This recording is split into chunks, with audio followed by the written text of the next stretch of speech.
Nothing to see here. Just doing some beach cleaning on a beautiful day on a 100-foot cliffside.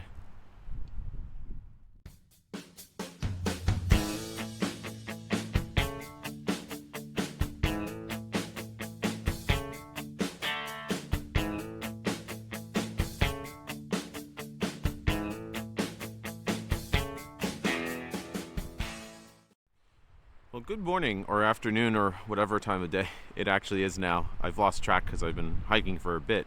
But as you can see, it's absolutely beautiful out here. And if it looks like I'm high above the water, it's because we are today. So we're at about, I'm going to assume 100 feet high on these cliff sides, based on other local cliffs I've been to that are about 70 or 80 feet high. And this is definitely higher up, as you can see from the tiny waves below. So there's actually a lot of trash up here today, and that's sort of what I wanted to do, is just go along these cliffs, obviously being very careful.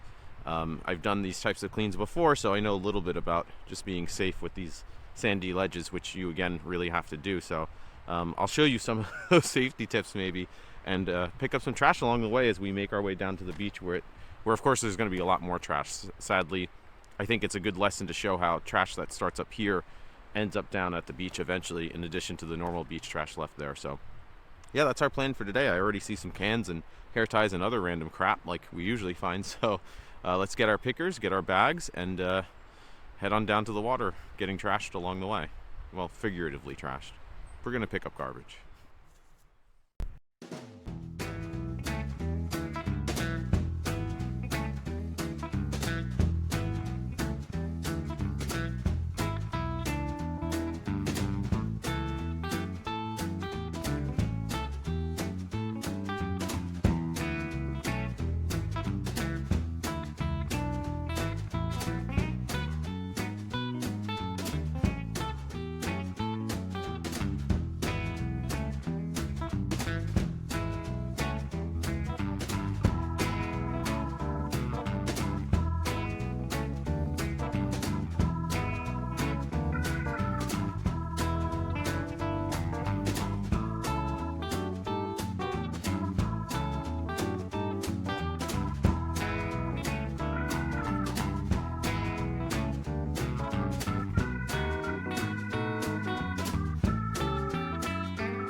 All right, well, you might not know it from this angle, but there is like a 80-foot drop right behind me, like a foot behind me.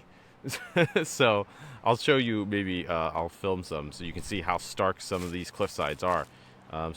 If I sound a little nervous, it's because I'm a couple feet away from where this cliff starts to crumble. So I'm going to keep this cliffside trash review pretty brief. Yeah, that's really what I wanted to say in general about some of this cliffside trash cleaning is you really do have to be careful. I mean, walking along here, I even saw kids playing along the cliffs and having a good time, but you read every once in a while how somebody stumbles and falls and unfortunately gets really hurt and even dies sometimes. So the cliffs are no place to sort of let your guard down. I mean, obviously it's beautiful and it's fun to explore whether you're a kid or an adult, but you do got to be careful. It's worth, if you're going to explore these types of cliffs, to look into different types of footwear. And my shoes that I have right now are pretty flat running shoes. They have some grips on them, but really not much. And I could have done a lot more along these cliffs if I had better shoes conducive to that type of hiking. But knowing your limitations is kind of key. So didn't go too crazy along these cliffs. But as you saw, there's a lot of just leftover cans and bottles and stuff that people come and they party and they just kind of leave behind. And as you saw down by the water, a lot of that stuff obviously gets washed down and left there in addition to all the other normal stuff. And there was quite the widespread of crazy stuff down there today, and I'll just show you a few others that clearly have been there degrading over time. So obviously there's all the common stuff like leftover bottles and drink containers and caps and stuff from the summer. And it's unfortunate to find that stuff because clearly it's been left here since last summer, but it's good to pick up. And similarly with summer toys, that sort of thing, you find lots of that, unfortunately, at any beach. And a lot of this insidious stuff, such as ropes, which are a lot of times just plastic fibers woven together these days. So a lot of leftover summer stuff, as you saw, such as boogie boards, and then common stuff that you can pretty much find anywhere that you beach clean, such as wrappers, like we say, lighters, different types of bottles. I even found pill bottles. And some of this is definitely street side runoff. It's coming from these higher elevations like streets and cliffs and washing down. And similarly, one thing I wanted to talk about that I thought, or I've noticed is sort of cliffside related, is this type of mesh stuff. So you might find this sometimes, and I've sort of noticed where this comes up as almost a erosion deterrent. So it's kind of, I think, designed to stop erosion, cliff sides from crumbling further. So you see it along a lot of private residences and that sort of thing.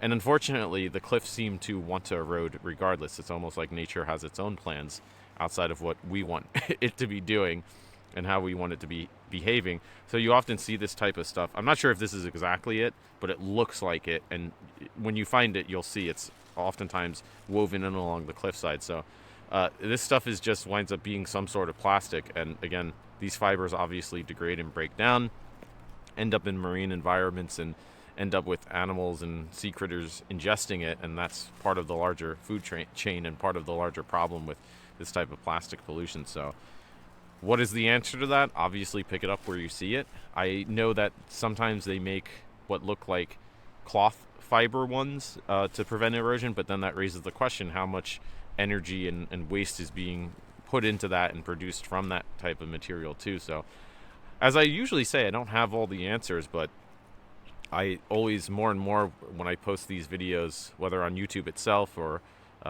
sharing them on social media like Reddit and Instagram, there's people who have their own observations and their own ideas, whether they're just those going out and trying to pick up themselves, or marine biology people and other really smart people, smarter than me, who have different projects that they're working on to find sustainable alternatives. So like I say, I was able to get one big bag today, but the more that we all sort of do our own part, I think it adds up to these larger changes. So yeah, that's really all that I wanted to show you today, is just some fun, absolutely beautiful weather cliffside beach cleaning.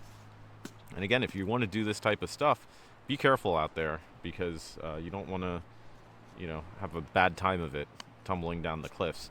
I've always erred on the side of caution when it comes to this stuff. So like I said, if I see something along the cliff and you sort of think, oh, I really want to get that piece of trash, but it's a little bit too far, if I could just lean over, don't get it, because like I always say, there's always going to be a new piece of trash. And what we have here, which is probably at least 5 pounds of trash, that doesn't even scratch the surface of how much more trash is along the cliffs and then down by the beach. So it's not to discourage you, it's just to say that well, hopefully people see this video, whether people I know who I know watch these videos who are local, and they walk anyways and they say they want to help, they can get involved. Or obviously, as I said earlier, more and more I just talk to people all around the world now, uh, throughout the United States, Europe, South America. It goes on and on where people are noticing these problems and trying to do their own part and learn more, like I say. So that's encouraging, and I think it's, again, part of the larger solutions that we need to work towards. But anyways, yeah, that's our adventure. Beautiful day. I mean, it's still cold out here. As you can see, my beard's still pretty trim because it's finally warming up. It's not sub-freezing temperatures like it was most of the winter. Go back and watch the last few beach cleans. It was cold, scary cold for some of those. But yeah, the snow's melted. It looks really nice out, and it is. Still chilly, but sun is out. Yeah, you can see my breath a little. I'll take it because it's windy down by the water, but not too bad actually up along these cliffs. And we're headed towards spring. I'm very excited. Finally, we're going to be doing some spring beach cleans, and I'm planning some local events with some different people and organizations. And how do I do that? I just do it. It's just something that anybody can do yourself. So if you have questions about organizing your own events and that sort of thing, I do have some experience now doing that. So feel free to leave a comment below. I'd love to hear what you guys are working on and what you're doing and what you're trying to accomplish yourselves. So yeah, if you like this sort of stuff, please subscribe. We'll have more videos every week now that we're getting to the swing of things, especially some different types of videos like this one. So I have some more fun ideas coming up.